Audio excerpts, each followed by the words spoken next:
नमस्कार। आज की संगोष्ठी में आप सबका स्वागत है। इससे पहले कि हम लोग आज का मुख्य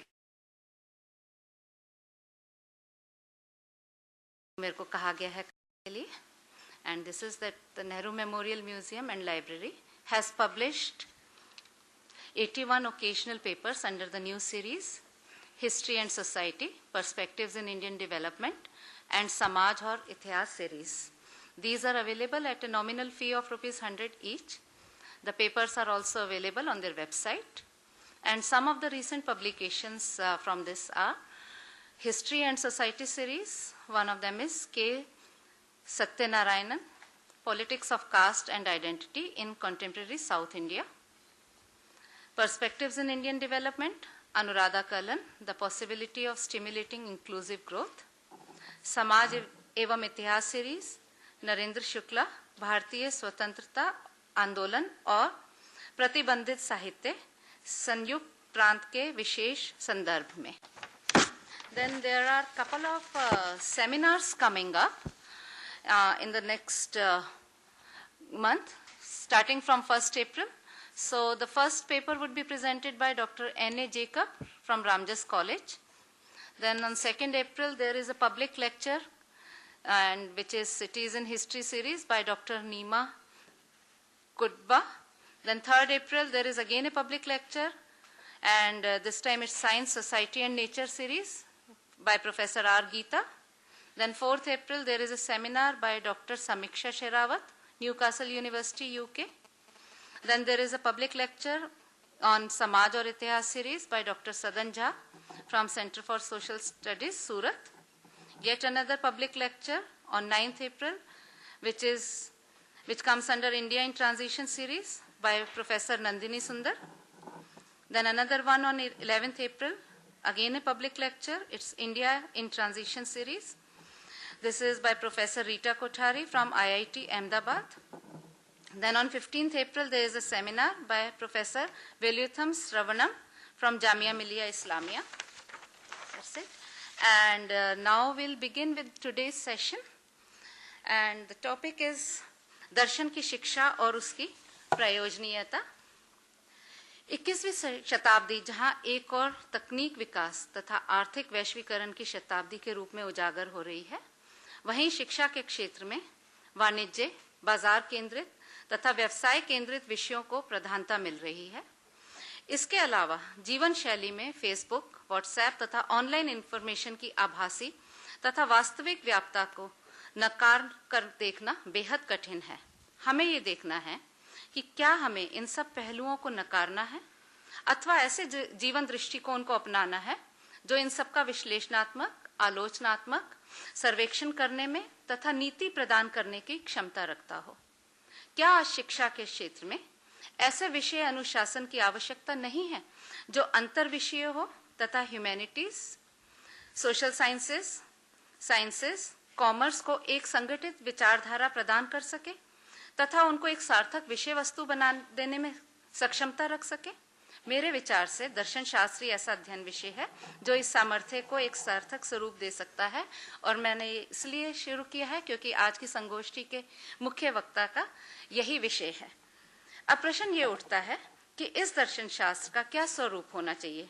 किसी भी अध्ययन विषय को समझने के लिए उसकी परंपराओं के इतिहास की मीमांसा करना आवश्यक है. दर्शन शास्त्र के संदर्भ में इस क्रिया में हम दो प्रकार की परंपराएं को महत्वता देते हैं, भारतीय तथा यूरोपीय. आज की गोष्ठी के मुख्य वक्ता डॉक्टर रे के अनुसार आज के संदर्भ में एक और इन दोनों परंपराओं से प्रेरित दोनों प्रकार के दर्शन को एक तरफ तो एक दूसरे के विरोध में देखा जा रहा है और दूसरी ओर इन दोनों को मिलाकर एक खिचड़ी नुमा दर्शन प्रस्तुत किया जा रहा है, और हम सर के विचार सुनने को आतुर हैं. बहरहाल मेरे विचार में यदि हम पारंपरिक भारतीय आत्मा केंद्रित कर्मवादी तथा योग दर्शन को यूरोप के ज्ञान मीमांसा तथा नीति शास्त्र की बुनियादी अवधारणाओं के साथ जोड़ सकें तो एक नया दृष्टिकोण जरूर उभर कर आने की क्षमता रखता है. इस नए दृष्टिकोण को यदि हम आज के संदर्भ के अनुरूप माने तो एक और जीवन के अनेक पहलुओं को एक नई विश्व दृष्टि मिलेगी जो मनुष्य जीवन तथा उसके प्रकृति के संबंध के को एक नई दिशा प्रदान कर सकता है तथा साथ ही साथ इनके द्वंद्व को एक नवीन नीति धारणा देने की सक्षमता भी रख सकता है। और शायद यही कारण है कि अन्य दर्शन आज अन्य विषयों जैसे सामाजिक ज्ञान, भाषा तथा संस्कृति का अध्ययन, प्रौद्योगिकी, चिकित्सा ज्ञान, राजनीतिक ज्ञान तथा अर्थशास्त्र का अहम हिस्सा बनता जा रहा है। और इसके अलावा इसका अपना अस्तित्व इसे एक बुनियादी तौर पे विश्लेषणात्मक, सर्वेक्षण सक्षम, नैतिक मूल्यों की बुनियाद देने वाला, ज्ञान मीमांसा का स्वरूप रखने वाला विषय बनता है। और अहम बात यह है कि यही विशेषताएं इसे अंतर विषयी बनाती हैं और यही बात शायद 21वीं शताब्दी के शिक्षा प्रयोजन के लिए विशेष महत्व रखती है। डॉक्टर रविंद्र राय, जो आज की गोष्ठी के मुख्य वक्ता हैं, आपने समाजशास्त्र के क्षेत्र में अपना महत्वपूर्ण योगदान दिया है। इन्होंने अपनी स्नातक की शिक्षा अंग्रेजी साहित्य में करने के पश्चात समाजशास्त्र के अध्ययन क्षेत्र में प्रवेश किया एवं 1972 में कानपुर विश्वविद्यालय से समाजशास्त्र में स्नातकोत्तर की शिक्षा पूर्ण की। इसके पश्चात आप समाजशास्त्र के प्राध्यापन से जुड़े। आप दिल्ली स्कूल ऑफ इकोनॉमिक्स के समाज विज्ञान विभाग से एसोसिएट प्रोफेसर के पद से सेवानिवृत्त हुए हैं। इनकी मुख्य रचनाओं में the Naxalites and there ideology, western एथीइज्म एवं लिविंग विद डिफरेंस जैसी प्रभावी रचनाएं हैं। इसके अतिरिक्त इन्होंने कई कॉन्फ्रेंसेस में religion and society, reflecting on Naxalism and window on Europe जैसे अनेक विषयों पर परपथ प्रस्तुत किए हैं। इसके अलावा अभी सर ने मेरे को बताया कि जल्द ही हम इनके द्वारा प्रस्तुत कविताएं और कुछ लिटरेचर भी पढ़ने के हम लोगों को सौभाग्य प्राप्त हो सकता है। मैं आपको आमंत्रित करती हूँ sir. Sir will take about 40 minutes and then we can proceed with question answer session. पहले तो मैं अपना नेहरू म्यूजियम एंड लाइब्रेरी के प्रति अपना आभार प्रकट करूं कि उन्होंने मुझे ये मौका दिया। अब मैं सीधा पढ़ना शुरू कर देता हूं। 1. आजकल की बोलचाल के भाषा में हिंदी शब्द दर्शन और अंग्रेजी शब्द फिलॉसफी एक दूसरे के अनुवादित रूप माने जाते हैं। यूनिवर्सिटियों की विषय सूचियों में भी कुछ ऐसा ही प्रयोग प्रचलित है। साथ साथ इस सामान्य से कुछ विशिष्ट प्रयोग में कुछ लोग फिलॉसफी को दर्शन के स्वरूप में समझते हैं तो कुछ लोग दर्शन को फिलॉसफी के स्वरूप में समझते हैं। इससे भी विशिष्ट प्रयोग में भारतीय चिंतकों के एक वरिष्ठ पीढ़ी ने भारतीय दर्शन को फिलॉसफी के रूप में प्रस्तुत किया है, जबकि ज्यादातर पश्चिम के फिलॉसफी के अनुयायी दर्शन को फिलॉसफी मानते ही नहीं और दावा करते हैं कि मात्र पश्चिम में ही फिलॉसफी पाई जाती है। सामान्य और विशिष्ट प्रयोगों की भिन्नता में शब्दों के अर्थ निर्धारण में परंपरा का सवाल प्रस्तुत होता है। दर्शन शब्द भारतीय परंपरा के चिंतन से जुड़ा है, जबकि फिलॉसफी पश्चिम के चिंतन की परंपरा से जुड़ी है। जहां यह सच है कि दोनों संदर्भों में ये शब्द चिंतन के सत्य संबोधन से जुड़े हैं, संदर्भों की भिन्नता में इन शब्दों के सत्य आभास की भिन्नता है और तत्व विश्लेषण के प्रयोग में इनका एक दूसरे से परे ही रुख है। जहां कुछ प्रश्नों और कुछ संदर्भों में ये दोनों एक दूसरे के समान ही हैं, हालांकि वहां भी उनके तत्वावधान के ठोस रूप में भेद है। अन्य प्रश्नों और संदर्भों में और विशेषकर मूल दिशा में ये एक दूसरे से बिल्कुल भिन्न हैं। जहां फिलॉसफी का ध्येय है मिथक का उन्मूलन, वहां दर्शन के मिथ्या और मिथ्या ज्ञान के निवारण का लक्ष्य मिथक और उससे जुड़े प्रश्नों से कोई संबंध ही नहीं रखता। जहां मिथक और फिलॉसफी एक दूसरे को परिभाषित करते हैं और उनके द्वंद्व में ही मिथ्या और सत्य परिभाषित होते हैं, वहां दर्शन की परंपरा में मिथक जैसी कोई अवधारणा ही नहीं। सच है, आजकल के हिंदी के प्रयोग में पश्चिम के मिथक की परिकल्पना को आत्मसात कर लिया गया है, पर फिर भी इस हिंदी केंद्रित चिंतन का कोई मूल मिथक उन्मूलन दिशा नहीं है। 2. दर्शन एक प्रस्थान बिंदु है, न कि एक अंतिम समन्वयकारी ज्ञान बोध। दार्शनिक प्रयोग एक ऐसी प्रक्रिया है जो निरंतर दृष्टिकोण को सुधारता, कर्म के मार्ग को आलोकित करता है। दर्शन और दृष्टिकोण ही वह बोध है जो वृद्ध पीढ़ी शिक्षा के माध्यम से युवा पीढ़ी को प्रदान करती है, जो परंपरा का आधार है। दर्शन अध्यात्म और ज्ञान की संभावना का उद्घाटन करता है, जो मनुष्य जीवन की सार्थकता को साकार रूप देती है।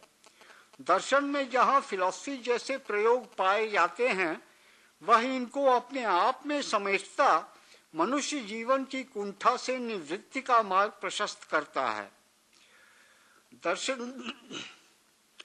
दर्शन का लक्ष्य है मनुष्य चिंतन की उस पद्धति को साकार करना जिसके जरिए मनुष्य अपने जीवन की सार्थकता का संबोधन कर सके और इस सार्थकता को साकार करने में सफल हो सके।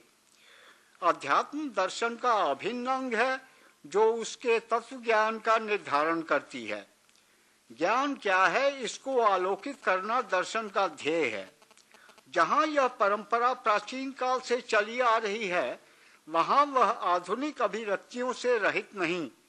आगे हम इस आधुनिकता और आधुनिकतावादी पहलुओं का विस्तार करेंगे। यहाँ बस इतना कहूँगा कि आधुनिक भारतीय चिंतन का स्वरूप आज भी प्रधानतः दर्शन ही है। पश्चिम के फिलॉसफी का प्रारूप इस दर्शन से भिन्न है। हालांकि कई अर्थों में इन दोनों के प्रयास समान ही हैं। तत्वबोध का सृजन करना ही दोनों की मूल दिशा है, जिसके आधार पर इन दोनों में मेल भी है और भिन्नता भी। परंपरा की मार्मिक गूढ़ता फिलॉसफी, दर्शन और दोनों परंपराओं की कला और उनकी पद्धतियों में पाई जाती है। जहाँ दोनों एक दूसरे से भिन्न हैं, उनका आपसी आदान प्रदान प्राचीन काल से ही चला आ रहा है। जहाँ दोनों की अपनी भिन्न विशिष्टताओं को नजरअंदाज कतई नहीं किया जा सकता है, दोनों को एक दूसरे के समकक्ष रखना आजकल के चुनौतियों में से एक महत्वपूर्ण प्रक्रिया है। 3. पश्चिम के आधुनिकतावादी सिद्धांतों और शैलियों और वहां के ईसाई विचारों का समकालीन भारतीय चिंतन पर गहरा और व्यापक असर पड़ा है। पाश्चात्य फिलॉसफी का मिथक उन्मूलन स्वरूप और उसके ईसाई धर्म के अंधविश्वास निवारण के मिशन ने आधुनिक भारतीय विचारधाराओं को अपने अनुकूल मोड़ देने की कोशिश की है। यहाँ तक कि भारतीय आधुनिकता के निरे बोध में ही पाश्चात्य आधुनिकता और आधुनिकीकरण का अपरिहार्य योगदान है। क्रमशः पश्चिम के आधुनिक मिथक भारतीय चिंतन की मूल धारा में आत्मसात कर लिए गए हैं और किए जा रहे हैं। पश्चिम की संस्कृति और जीवन यापन तथा प्रेरणात्मक कलाओं का भारतीयकरण और भारत का पाश्चात्यीकरण कमोबेश समस्त देश में जारी है। अंग्रेजी भाषा और कानून कायदे भारत के अभिन्न अंग से बन गए हैं।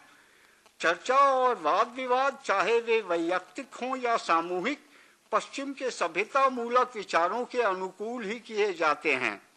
समाज और संस्थाओं, यहाँ तक कि संस्कारों के स्वरूप का पाश्चात्यीकरण का सिलसिला जारी है। अतिशयोक्ति नहीं होगी यदि हम यह कहें कि हिंदू, मुसलमान, बौद्ध, सिख, ईसाई चिंतन से पृथक एक विशिष्ट भारतीय चिंतन यदि है, तब वह यह पाश्चात्यीकृत भारतीय विचारधारा ही है। 4. पश्चिम के आधुनिकतावादी सिद्धांतों में सर्वप्रथम इस आधुनिकता या मॉडर्निटी का ही सिद्धांत है। पश्चिम की मॉडर्निटी एक काल बोध या युग बोध है जिसका सीधा ताल्लुक लिखित इतिहास और उसके लेखन से है। इससे जुड़ी यह परिकल्पना भी है कि पश्चिम अपने आप को अक्सर ऐसी एकमात्र सभ्यता मानती है जिसकी अपनी विशिष्ट भविष्य या डेस्टिनी है। परंपरागत भारतीय चिंतन में व्यक्ति विशेष का विशिष्ट भविष्य या डेस्टिनी होता है, पर सामूहिक काल चक्र की लीला के अलावा भारत भूमि या मानव जाति का कोई विशिष्ट भविष्य या डेस्टिनी नहीं।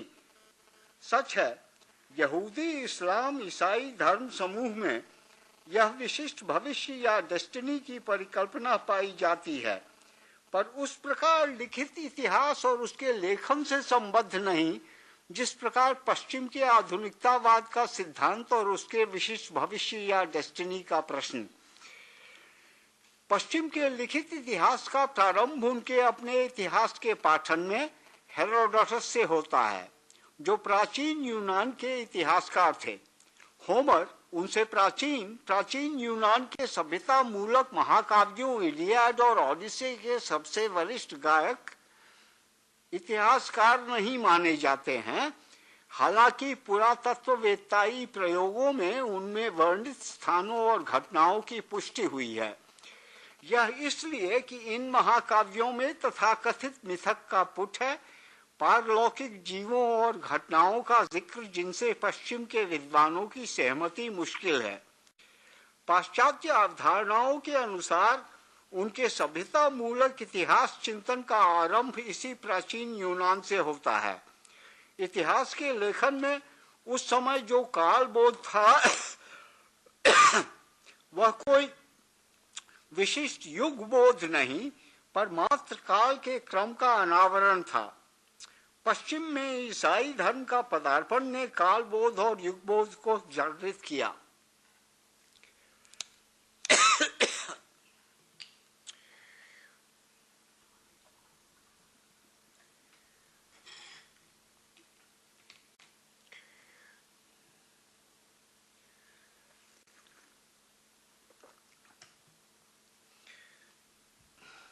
पश्चिम में ईसाई धर्म का पदार्पण ने कालबोध और युगबोध को जागृत किया। अब काल दो भागों में बांटा जाने लगा, एक ईसा पूर्व अंधविश्वासी पेगन और दूसरा ईसा जन्म पश्चात जीवन मुक्त ईसाईयत क्रिसनडम। पश्चिम के इतिहास और उसके लेखन में दो भिन्न युगों की चर्चा की जाने लगी। यह परिकल्पना आजकल के कैलेंडरों की गणना में आज तक पाई जाती है। आधुनिकता या मॉडर्निटी के पदार्पण के साथ काल तीन भागों में विभाजित किया जाने लगा।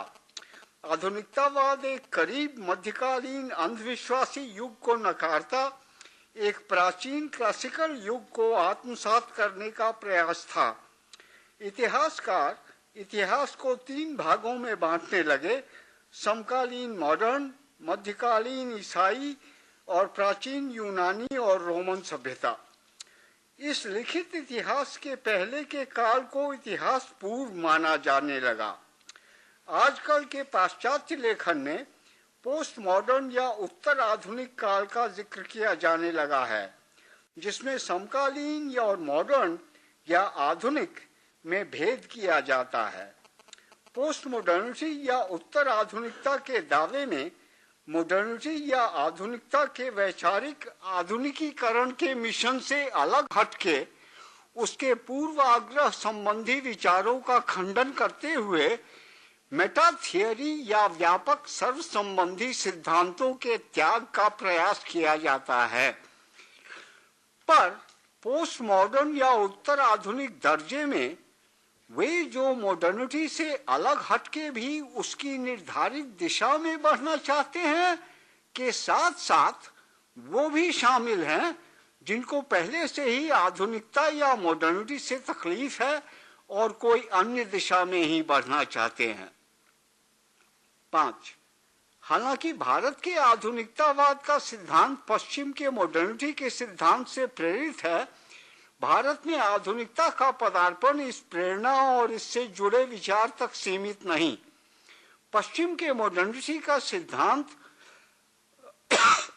काल परिवर्तन का एक ऐसा बोध है कि दावा किया जाता है कि सब कुछ बदल गया और सब कुछ का नए सिरे से पुनर्सृजन और पुनर्गठन की संभावना है, जिसके जरिए हम अपना स्वर्णिम भविष्य बना सकते हैं। जहां पश्चिम की मॉडर्निटी या आधुनिकता एक मिलेनियरियन बोध है, भारतीय अवधारणा चाहे हम आम जनता की आम जनता या विशेषज्ञों की राय लें, आंशिक और धीरे धीरे प्रतिफलित होने वाली है। भारत में 3 सिलसिले जारी हैं जो आपस में संबद्ध भी हैं और एक दूसरे से भिन्न भी हैं। आधुनिकीकरण, पाश्चात्यीकरण और ईसाईकरण। भारत के आधुनिकतावाद का देशी पक्ष भी है और विदेशी भी। देशी पक्ष का सबसे व्यापक और संस्कार संबंधी पक्ष है हिंदू धर्म के कलयुग की अवधारणा। इस्लाम में कयामत की आसन्नता और ईसाई धर्म में डूम्सडे की आसन्नता के अंतर्गत इस धारणा से मिलती जुलती हैं। कलयुग की अवधारणा के अंतर्गत विशेष रूप से काल परिवर्तन का बोध हिंदू धर्म बौद्ध धर्म के प्रादुर्भाव से आरंभ होता है, जब सनातन धर्म का स्वरूप एक मिशन का रुख ले लेता है। आधुनिक भाषाओं का प्रादुर्भाव और उनमें भक्ति आंदोलनों की व्यापकता आधुनिकीकरण को बल देती है। भारत में यूरोपीय पदार्पण 2 पक्षों के आधुनिकीकरण का सृजन करता है। पहला, देशी पक्ष यूरोपीय अवधारणाओं से प्रेरित होकर हिंदू समाज सुधार का ध्येय अपनाता है और अतीत के अध्ययन में मध्यकालीन कुरीतियों को नकारता हुआ एक प्राचीन स्वर्णिम वैदिक हिंदुत्व के पुनः आधुनिक साक्षात्कार के मिशन का आविष्कार करता है। यहाँ याद रखने योग्य है कि सनातन धर्म का यह मूल्यांकन सर्वव्यापी नहीं और उसके प्रयोगों के विरोधियों की संख्या कोई कम नहीं। दूसरा, विदेशी पक्ष पाश्चात्य परस्ती के देशी साक्षात्कार का इच्छुक है। समकालीन संदर्भ में स्वराज के अंतर्गत राजनीति 2 खेमे में बटी है। एक स्वदेशी दिशा अपनाना चाहती है और दूसरा पश्चिम की दिशा में बढ़ना चाहती है। याद रहे, दोनों समाज सुधारक हैं जो तथाकथित कुरीतियों का अंत करना चाहते हैं। इस्लाम के आधुनिकीकरण के 3 पक्ष हैं। पहला, जिहादी है जो विश्व के पूर्णतः इस्लामीकरण का इच्छुक है। दूसरा, इस्लाम के नवीनीकरण का इच्छुक है जो आधुनिकता के अनुकूल एक मजहबी शिक्षा प्रणाली का प्रतिपादन करता है जिसका स्वरूप मदरसों में प्रतिफलित होता है। तीसरा, पश्चिम के ज्ञान विज्ञान से प्रभावित देशी धर्म और पश्चिम के विज्ञान का पक्ष पोषण करता है। यह तीसरा हिंदुओं के मूल धारा से मेल रखता है जो कि स्वतंत्र भारत की शिक्षा प्रणाली का भी ध्येय है। परंतु स्वतंत्र भारत का फॉर्मूला होते हुए भी सरकारी शिक्षा प्रणाली में देशी धर्म का कोई स्थान ही नहीं। धार्मिक प्रचार प्रसार सरकारी संस्थाओं से अलग विशिष्ट धार्मिक संस्थाओं में और समाज में आम प्रचार प्रसार के जरिए होता है। समन्वयकारी संस्थाओं का नामो निशान ही नहीं। 6, पश्चिम के आधुनिक ज्ञान विज्ञान विशेषकर उसकी व्यवहारिक तकनीकी महारत भारत के लिए उसके आधुनिकतावाद का अति आवश्यक अंग है जो भारतीय अपनाने के इच्छुक हैं। खास करके पश्चिम के विज्ञान का दबदबा है ही, इसके अलावा भारतीय वैज्ञानिक दृष्टिकोण के इच्छुक हैं। भारत में जैसे पश्चिम में वैज्ञानिक दृष्टिकोण एक विशिष्ट सोचने का तरीका समझा जाता है जिसका अध्ययन फिलॉसफी के अंतर्गत फिलॉसफी ऑफ साइंस में किया जाता है।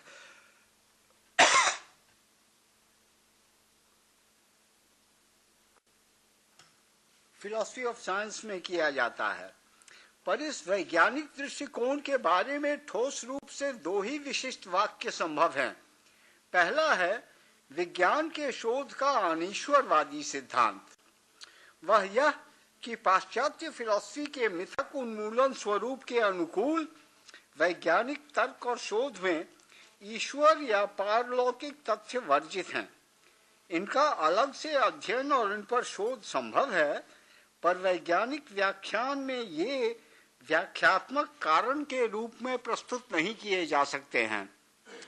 दूसरा है फैक्ट यानी तथ्य और वैल्यू यानी मूल्यांकन का निरंतर भेद और शोध का तथ्यों पर आधारित रुख। मूल्यों का भी वैज्ञानिक शोध संभव है, पर वह मूल्यांकनों से परे निरे तथ्य पर ही आधारित होना चाहिए। तथ्यों के मूल्यांकनों के संबंध पर फिलॉसफी ऑफ साइंस में विस्तृत टिप्पणियां और बहस हैं, पर इनमें इनके भेद का सर्वदा ध्यान रखा जाता है। इन दो वाक्यों के अलावा पश्चिम के आधुनिक वैज्ञानिक दृष्टिकोण के बारे में व्यापक और निर्विवाद रूप से और कुछ कहना बहुत ही मुश्किल है। 7. आधुनिक पश्चिम का भारत पर प्रभाव साइंस परस्ती तक सीमित नहीं, पर उसकी संपूर्ण संस्कृति और कला पद्धतियों पर आधारित है, जिससे साइंस की उत्पत्ति और विकास हुई है। पश्चिम के आधुनिकतावादी उसूलों में से सबसे महत्वपूर्ण फ्रीडम यानी आजादी है।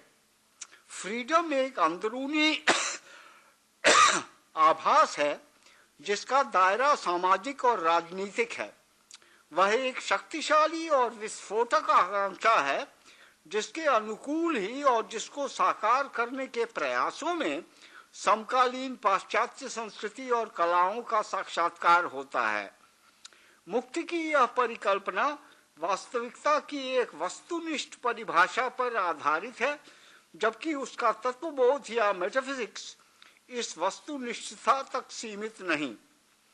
मानविक संभावनाओं का आधार उसके फ्री विल में पाया जाता है, जो मनुष्य जीवन का सबसे महत्वपूर्ण पहलू है। कर्तापन का यह अंतर्करणात्मक विशेषण स्थूल को अपने अनुकूल गढ़ने की प्रयास करता है और सक्रिय और निष्क्रिय के द्वंद्व में ही समस्त ब्रह्मांड का स्वरूप निर्धारित होता है। पश्चिम का यह विचार गठन प्रायः विश्वव्यापी हो चुका है और समकालीन सभ्यता विश्व के पाश्चात्यकरण पर आधारित है। पश्चिम के सांसारिक मुक्ति के लक्ष्य का भारतीय स्थानांतरण भारत के राजनीतिक प्रयासों का केंद्र बिंदु सा बन गया है। अक्सर समता के प्रयासों को भी मुक्ति के साक्षात्कार से जोड़ा जाता है, पर समता और आजादी एक नहीं होते, यहाँ तक कि उनमें अक्सर ही द्वंद्व होता है। आधुनिक पाश्चात्य विचारधाराओं का भारत में स्थानांतरण भारतीय दर्शन की आधुनिक चुनौतियों का सृजन करता है। पश्चिम के आधुनिकतावादी दावे का शायद सबसे महत्वपूर्ण रुख प्रगति या विकास का है। निरंतर प्रगति में आस्था व्यापक और विस्तृत है, पर यह सर्वमान्य नहीं। जहां एक तरफ बहुतायत आशावादी और ऑप्टिमिस्ट है, वहां दूसरी ओर श्रेष्ठ और अल्पसंख्यक विचार निराशावादी और पेसिमिस्ट है। हर दिन हर अर्थ में हमारी स्थिति में निरंतर सुधार हो रहा है। जहां यह दृष्टिकोण बहुमत का श्रेय है, श्रेष्ठ अल्पसंख्यक विचार का मानना है कि सुधार से कहीं दूर हमारी स्थिति या तो तटस्थ है या दिन पर दिन बिगड़ती जा रही है। जहां आशावादी मानते हैं कि मनुष्य जाति उत्थान के पथ पर अग्रसर है, निराशावादी मानते हैं कि न केवल मनुष्य को सुधारना असंभव है, पर यह भी कि विश्व पतनोन्मुख है। पाश्चात्य आधुनिकीकरण के पक्ष पोषकों के श्रेष्ठ विचारकों की राय मिली जुली है। जहां वे आधुनिकीकरण की मूल दिशा का समर्थन करते हैं और उसे अवश्यम भावी मानते हैं, वे उसमें मौलिक और अपरिहार्य रूप से खोट, खामियां और हानि भी पाते हैं, जिनसे छुटकारा या जिनका निवारण उनके प्रयासों का ध्येय हुआ करता है।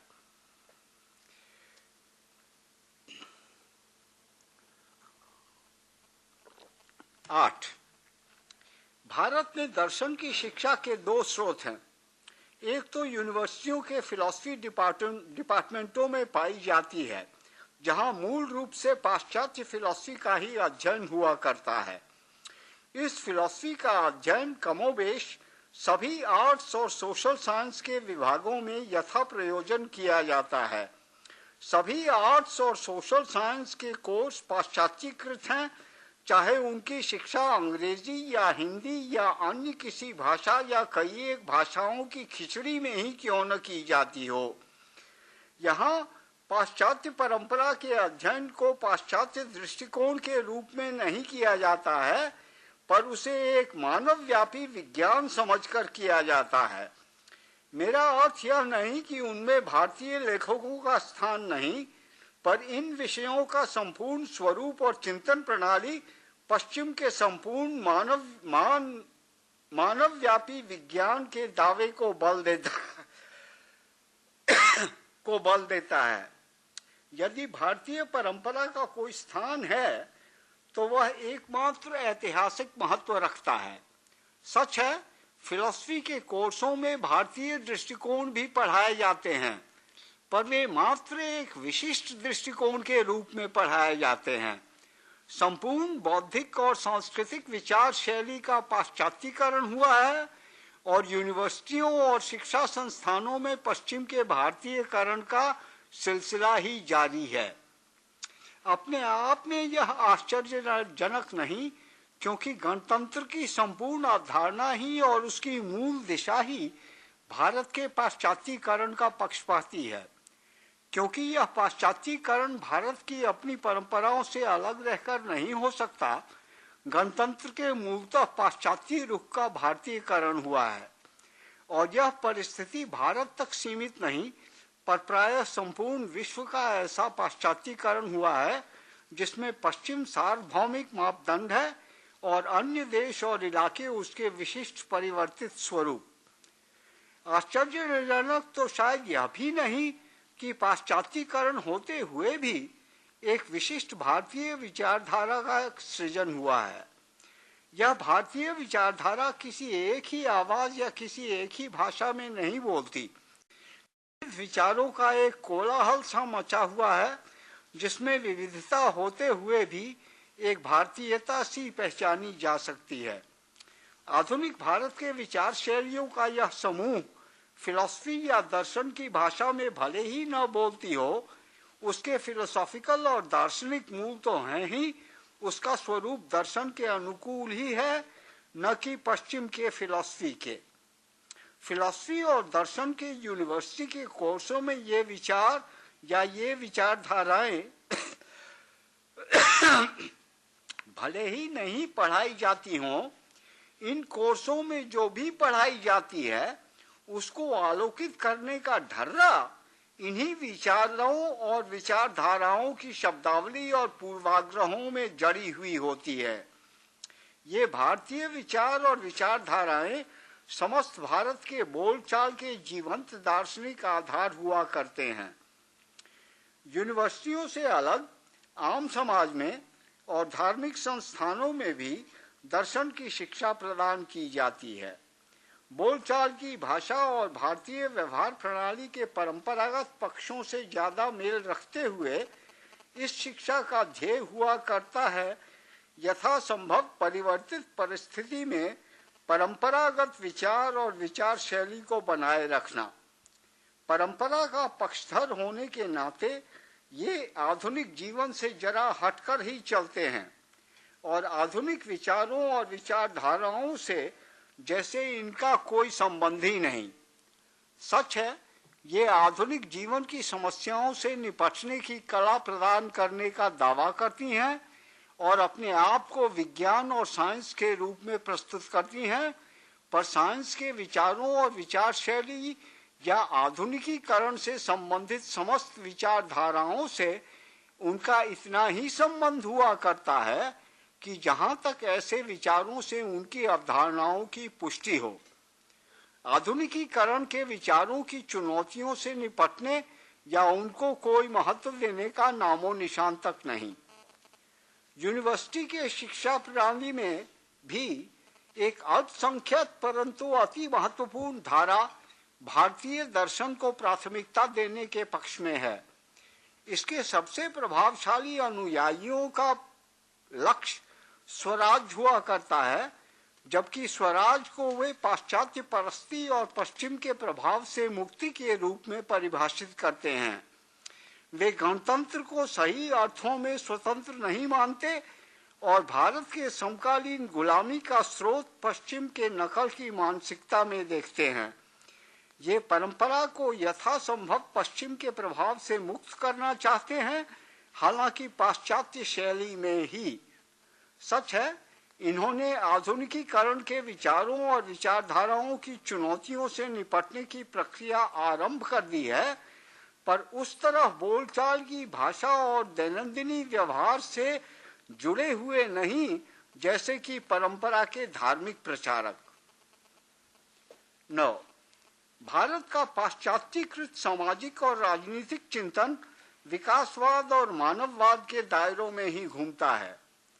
इसकी शैली एक अनीश्वरवादी इतिहास की अवधारणा से प्रेरित है, जहां इस अनीश्वरवाद का स्वरूप अवश्यंभावी रूप से नास्तिक नहीं, सिर्फ नास्तिक ही नहीं, इस इतिहास में धर्म और आध्यात्म को भी अनिवार्य रूप से नकारा नहीं जाता है।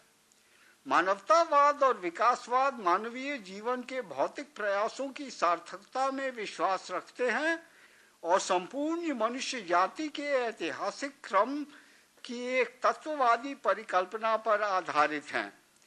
इनसे जुड़ी और इनसे परे कई विशिष्ट अवधारणाएं भी हैं जो या तो इनके ऑप्टिमिज्म को बल देते हैं या इनके विपरीत निराशावाद और पेसिमिज्म का पक्ष लेते हैं। पश्चिम के आधुनिकतावादी फिलॉसफी और उनका इतिहास इन विचारों के अभिन्न अंग हैं, जबकि इनकी शैली और संदर्भ भारतीय दर्शन के आधुनिकीकरण पर आधारित है। पश्चिम का आधुनिक मानववाद और मध्यकालीन ईसाई अवधारणा, पश्चिम का आधुनिक मानववाद उसके मध्यकालीन ईसाई अवधारणाओं पर आधारित है, जिनमें मात्र मनुष्य जाति को फ्री विल है और समस्त वसुंधरा का सृजन मात्र उसके भोग उपभोग के लिए किया गया है। भारत में हालांकि ऐसे लोग हैं जो इन विचारों को मानते हैं, मूल दिशा और हिंदू बहुमत इनसे सहमत नहीं। यहाँ के मानववाद का स्वरूप यहाँ के परंपरागत धर्मों के मानवतावाद पर आधारित है, जिनमें मानव जाति का विशिष्ट स्थान तो है, पर यह प्रकृति के अन्य जीवों और वसुंधरा से परे नहीं। कहा जा सकता है कि यह बस एक कहने भर की बात है, क्योंकि पश्चिम के आध्यात्म पर आधारित व्यवहार से भारतीय आधुनिक व्यवहार कोई भिन्न नहीं। पर जहां भारतीय पश्चिम के व्यवहार को अपना लिए हैं, विशेष करके आधुनिक पश्चिम का मानवाकारी दम्भ, फिर भी विचारों में उनकी भिन्नता भले ही गौण रूप में ही सही व्यवहार पर कुछ न कुछ प्रभाव तो डालती ही है। पर सच तो है ही कि भारतीय मानववाद एक विचारों की खिचड़ी है, जिसकी सबसे महत्वपूर्ण अभिव्यक्ति गणतंत्र का संविधान है। कुछ इसी प्रकार जहां पश्चिम के भौतिकवाद से वहां का विकासशील प्रगतिवाद सामंजस्य रखता है, भारतीय विकासवाद कुछ हद तक इनको पूर्णतया अपनाए है, पर अन्य संदर्भों में भारतीय लोकायत का आधुनिक स्वरूप है। संविधान के मानववाद और विकासवाद उसकी समाजवादी दिशा में गढ़े हुए हैं। हालांकि समाजवाद को संविधान में तब लाया गया जब भारत सरकार ने उससे पहले ही 14 देशी बैंकों को बिना उचित मुआवजा दिए राष्ट्रीयकृत कर दिया था और नागरिकों के संपत्ति अधिकार के इस उल्लंघन के साथ संविधान को एक रूप करने की जरूरत महसूस की गई। उससे पहले ही संविधान की आदि परिकल्पना में ही समाजवादी रुख मौजूद था। जहां तक संपत्ति के अधिकार के प्रति नकारात्मक दृष्टिकोण का संदर्भ है, यह दृष्टिकोण जमींदारी का अंत करने की सरकार के अभियान में तो था ही, पर संपत्ति विरोधी विचार मात्र को समाजवाद समझना उचित नहीं होगा। समाज उद्धार के विभिन्न रूप होते हैं और राजनीति में इसके प्रति सक्रिय रुख को प्राथमिकता देना समाजवाद का विस्तृत स्वरूप है और वैचारिक प्रयोग में समाज उद्धार की परिकल्पनाओं की प्राथमिकता भारतीय विचारों का बरतानवी सरकार के सम्मुख इन विचारों का प्रथम और प्रधान रुख था। समाज सुधार का मिशन भारत के पाश्चात्यीकरण का अभिन्न अंग है। पश्चिम के आधुनिकतावाद और उसके ईसाई धर्म के सम्मुख उनकी आंखों में ऊपर उठने के प्रयासों में आज जैसे तब भारतीय विचार शैली का प्रधान रुख रहा है। 10. भारत में जैसे पश्चिम में भी समाजवाद के विभिन्न स्वरूप हैं। भारत में जैसे पश्चिम में भी इन अभिव्यक्तियों में मेल भी है और द्वंद्व भी। राजनीतिक क्षेत्रों में द्वंद्व ही प्रधान है, जबकि अपने में समाजवाद आधुनिक समाज की एक विस्तृत धारा है जिसकी विभिन्न समाजों में उन समाजों के अनुकूल की ही अभिव्यक्ति होती है।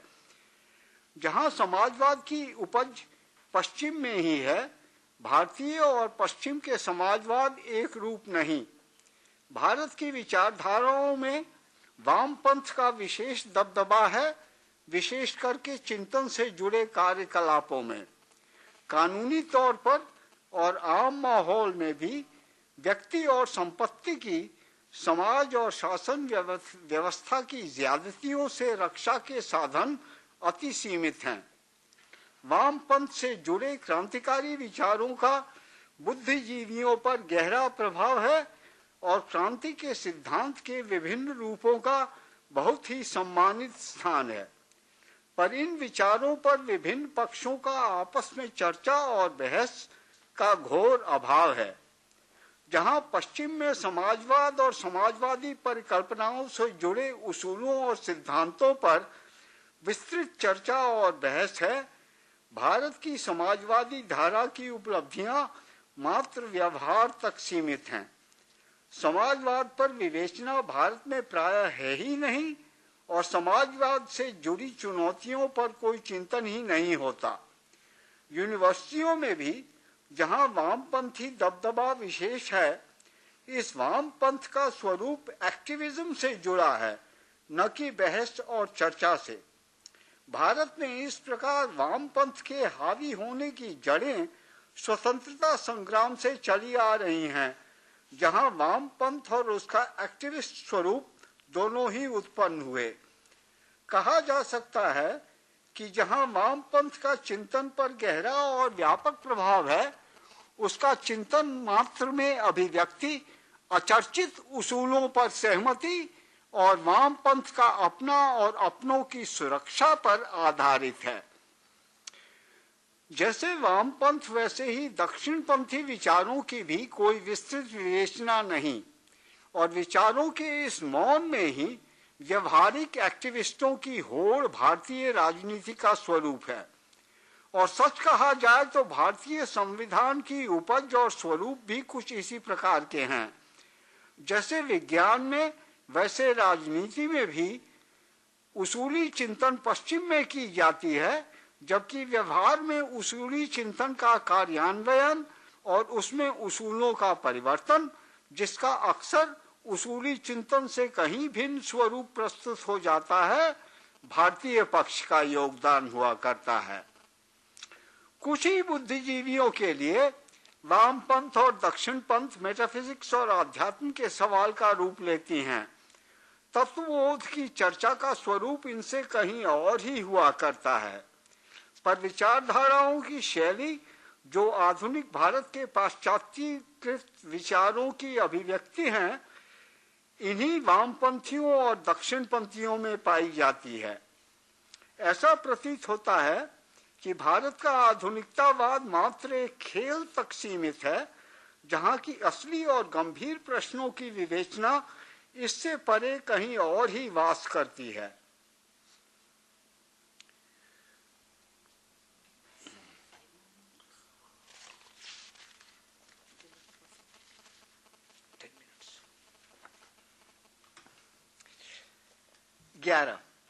पाश्चात्यीकृत विचारधारा का यह खोखलापन भारतीय समाज में व्यापक अव्यवस्था और अराजकता से जुड़ा है। जहां पाश्चात्य परस्त पश्चिम के श्रेष्ठतम विचारों की शैली तक नहीं उठ पाते, आम जनता में पश्चिम के निचले दर्जों की विचार और व्यवहार शैली लोकप्रिय होती जा रही है। जीवन यापन की कार्यशैली और पाश्चात्यकरण के साथ साथ वैचारिक स्तर पर एक शून्यता सा का सृजन हो रहा है, जिसमें दैनंदिनी जीवन और गंभीर चिंतन के तारतम्य का विनाश सा हो रहा है।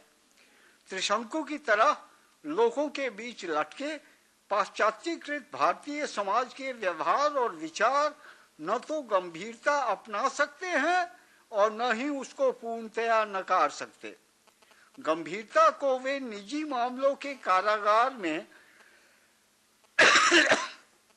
बंद किए हुए हैं, जो विस्फोटक शक्ति से दंगे फसादों में उभर आती हैं और कभी यहाँ क्रांति तो कभी वहाँ सांप्रदायिकता में अपने विकराल विनाशकारी रूप में प्रस्तुत होती हैं।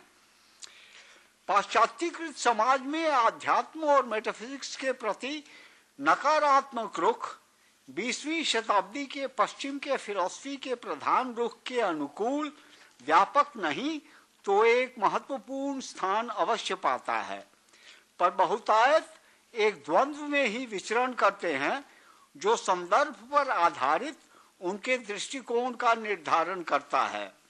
जहां वे एक ओर एक संदर्भ में अनीश्वरवादी विचार और मेटाफिजिक्स तथा आध्यात्म की आलोचना अपनाए हैं, वहां दूसरी तरफ दूसरे संदर्भ में ईश्वर, आध्यात्म और मेटाफिजिकल ख्यालों में आस्था रखते हैं।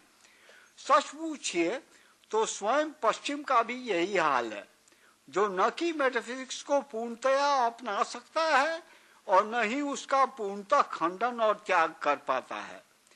पर जहां पश्चिम के गंभीर चिंतकों की कृतियों में इस और इस मुद्दे से जुड़े प्रश्नों पर द्वंद्व ग्रसित ही सही पर विवेचना का अभाव नहीं, भारत में यह परिस्थिति पाश्चात्यकृत लेखकों की कृतियों में अभिव्यक्ति नहीं पा पाती है।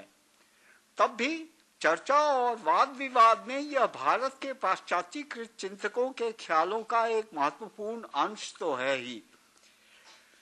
पाश्चात्यकृत समाज की बहुतायत आस्तिक और आस्थावान ही हुआ करते हैं, जिनका आध्यात्म और मेटाफिजिक्स भले ही परंपरागत नहीं, परंपराओं के किन्हीं आधुनिक स्वरूप या अभिव्यक्ति का पक्षपोषण करती हैं, पर ये अपने आप को समाज के अल्प शिक्षितों के बहुतायत, जो कि आस्थावान और आस्तिक हुआ करते हैं, से अलग ही रखते हैं। मिथक और अंधविश्वास का खंडन पूर्ण रूप से नहीं ही सही, आंशिक रूप से पाश्चात्यकृत समाज का अभिन्न अंग है। अति पाश्चात्यकृत दो प्रकार में बट जाते हैं। एक पूर्णतया अपने आप को पश्चिम की परंपरा, उसकी संस्कृति, चिंतन और कलाओं से जोड़ना चाहती है, न केवल विभिन्न विशेष मुद्दों पर उसकी नकल, और दूसरा या तो पश्चिम को सम्मान देता या उसको पूर्णतः खंडन करता, वापस अमिश्रित भारतीय परंपरा का ही पक्षपोषण करता है। यूनिवर्सिटियों में अमिश्रित भारतीय परंपराओं का शिक्षण और अध्ययन जहां इन परंपराओं के अमिश्रित स्वरूप को बल देता है, वहां परंपराओं के आधुनिक परिवर्तनों के अभिव्यक्तियों से अलग ही रहता है।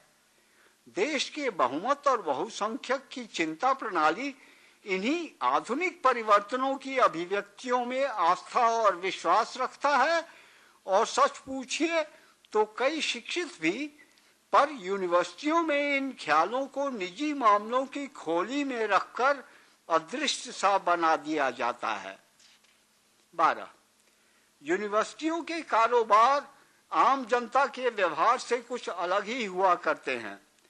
पश्चिम में भी यूनिवर्सिटियों और आम समाज के चिंतकों में भेद है, पर पश्चिम में आम जीवन के मुद्दे जब पनपते हैं, शीघ्र ही वे यूनिवर्सिटी में भी स्थान पा जाते हैं।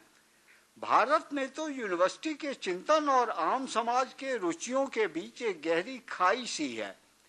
विशाल बहुतायत की आस्थावान और आस्तिक स्वरूप का यूनिवर्सिटी के चिंतन में जैसे कोई स्थान ही नहीं, और जैसे यूनिवर्सिटी अपने आप को आध्यात्म और मेटाफिजिक्स से अलग रखने में रत है, समाज में आध्यात्मिक और मेटाफिजिकल विचारों को जैसे पश्चिम का आधुनिकतावाद छूता ही नहीं। एक दूसरे से परे और अपने आप में ही संतुष्ट आधुनिकतावाद और परंपरागत विचार अपनी ही दिशा में बिना हिचकिचाए बहे जा रहे हैं, और जहां आध्यात्म और मेटाफिजिक्स व्यक्तियों के प्रेरक हैं, वहीं यूनिवर्सिटी मात्र एक कारोबार के साधन में परिवर्तित हो रही है। 13. आध्यात्म और मेटाफिजिक्स दर्शन के जीवंत स्रोत हैं, जिनका सीधा ताल्लुक दैनंदिनी व्यवहार से है। नास्तिक हो या आस्तिक, पाश्चात्य परस्त या परंपरा का दखियानूसी पक्षधर, भोग विलास का प्रतिपादक या अनुशासन और कर्तव्य का अनुयायी, जीवन और उसके सुख दुख पर चिंतन और उसको ब्रह्मांड के प्रश्नों से जोड़े बिना मनुष्य जीवन अपनी सार्थकता या निरर्थकता का संबोधन कतई नहीं कर सकता। सांसारिक जीवन की गहराई का संबोधन किए बिना मनुष्य अपने अस्तित्व के बोध का सृजन नहीं कर सकता। स्वतंत्रता संग्राम के बाद इन सब पर चर्चा के माहौल का लोप सा होने को चला है, जो आए दिन एक शून्य मौन में परिवर्तित हो रहा है।